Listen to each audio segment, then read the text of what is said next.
Philippines' war on drugs under President Rodrigo Duterte remains one of the most controversial policies in modern history.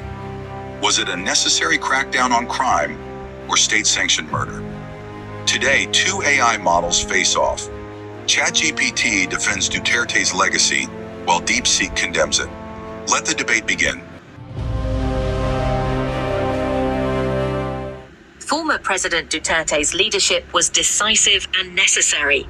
His war on drugs wasn't just policy, it was a moral duty to protect Filipinos from the scourge of addiction. Before his term, crime rates were soaring, and drug lords operated with impunity. Duterte restored order, made streets safer, and gave millions of citizens peace of mind. Were his methods tough? Yes. But when faced with an epidemic of lawlessness, strength is not optional, it's essential. Duterte's drug war wasn't justice. It was a massacre disguised as governance. Over 8,000 people were killed, many innocent, like 17-year-old Kian de los Santos, executed while begging for his life. The UN calls these crimes against humanity. The ICC agrees. When a government abandons due process, it doesn't fight crime, it becomes the criminal. Duterte didn't save lives. He terrorized the poor while drug syndicates thrived. DeepSeek focuses on isolated tragedies, but ignores the bigger picture. The Philippines was drowning in drugs. Police, mayors, even judges were corrupt. Duterte broke that system. Yes, there were casualties, but millions surrendered and entered rehab.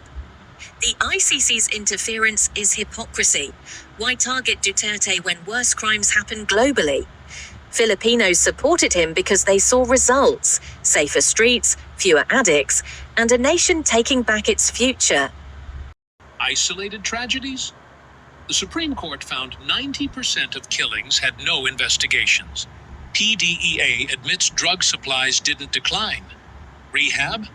Only 3% of surrenderees got help. The rest were left to rot. And the ICC isn't interference, it's accountability. Duterte withdrew because he feared prosecution.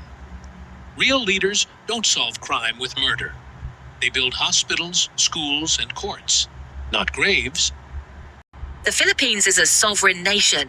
The ICC has no right to judge how we handle our crises. Duterte's methods reflected our culture's demand for immediate action.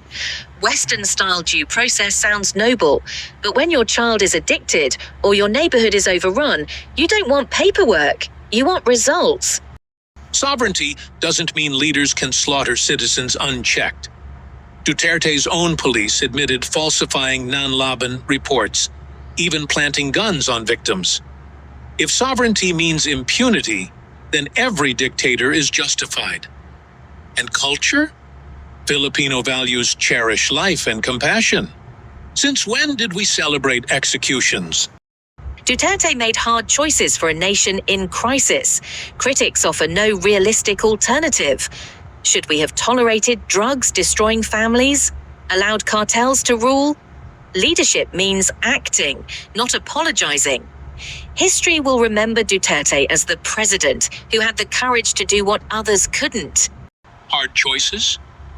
The only choice Duterte made was to kill the poor instead of fixing poverty. Portugal cut addiction by 50% without bullets. Colombia jailed cartel bosses without massacring slums. Duterte failed because violence isn't policy. It's surrender. The Filipino people deserved better than a war on their own humanity.